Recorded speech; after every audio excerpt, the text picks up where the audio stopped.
Hello, what is happening, guys? You're welcome to very second SmartExaminer Manager tutorial. Well, one thing we forgot to do the last time was to really show you that the examinees that were added, they were also added to the groups as well. You might have seen that from the video, but I didn't actually stress that. So that's, you can see the information coming down to the group as well.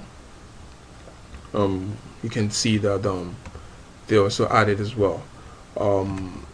Let me just go back to the exam, talk about a few things, then we'll move on. In as much as you can add exams, you can also delete an exam. Okay, if you right click on this, you can see the delete, or coming down here, select the exam, you can click on the delete button. So one thing I'm just gonna do is not delete this. Okay, but for you to be aware, if you delete an exam, basically the examinee records about that exam or the results that has been taken for that exam is going to be deleted as well, so you need to be very careful. Well, for this very tutorial, I'm going to switch my SmartExaminer Manager to one running on my system.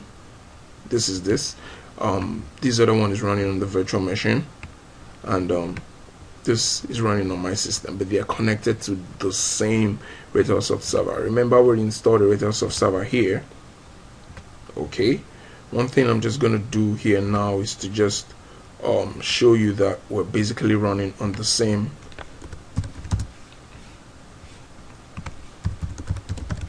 Ratelsoft. So as you can see, this is the IP address of this virtual machine which working on. Coming on to my preferences, you can see that Ratelsoft server is running on this, so data is basically the same across all of them, though we're going to demonstrate that, but you understand what I'm trying to talk about. One thing you cannot do, okay, is to add exams with the same exam code. For instance, I'm having this and I decide to go add an exam again with the same exam code. They could have different names, but same exam code. As you can see, another exam already exists with the code this, and it doesn't let me add. So that's one thing you need to be very much aware of. So in order to communicate to you that the two applications are actually syncing together, what I'm going to do is to add these other names which we have there in our second Excel sheet. But before we add that, we're going to create two more fields. These are going to be custom fields which you're going to add to the SmartExaminer. You can add as many as you want.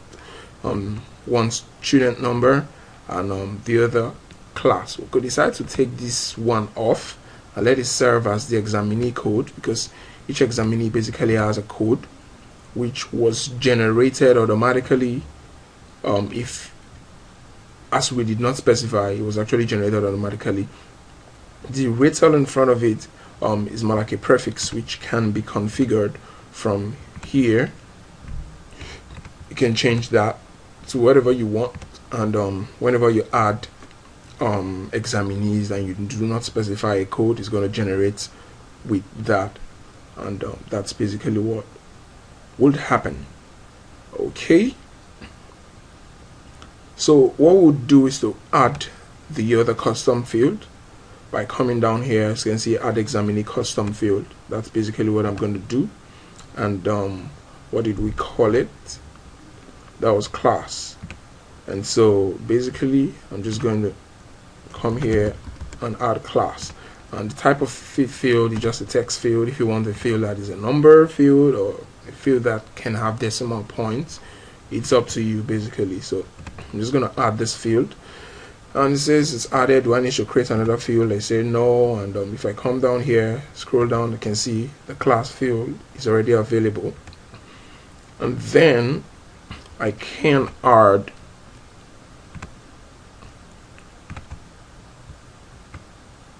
coming down here, I can select this, and I'm having this and this. So what I need to do is to skip the very first line during the importation process, because I don't want this very line showing, this very one. So what I need to do is to do the mapping appropriately. We have a middle name, we have a last name, We also have the gender, and we'll have an email address. The student number is going to serve as my examinee code, and the class is basically the class which we just created. And I'm going to click on start. As you can see, I added 3 or 4 records because we skipped the first one, so the last one wasn't added. And then we have our new examinees here. Okay, I guess this was added just about now, and as you can see, the class clicked properly. That's it about adding examinees here. So what I need to do is to come here and just refresh, click on this, and I can see that it's synced automatically. Okay, sample examinee doesn't have a class, but the test examinee does have a class. Okay, thank you very much for watching this tutorial about adding examinees.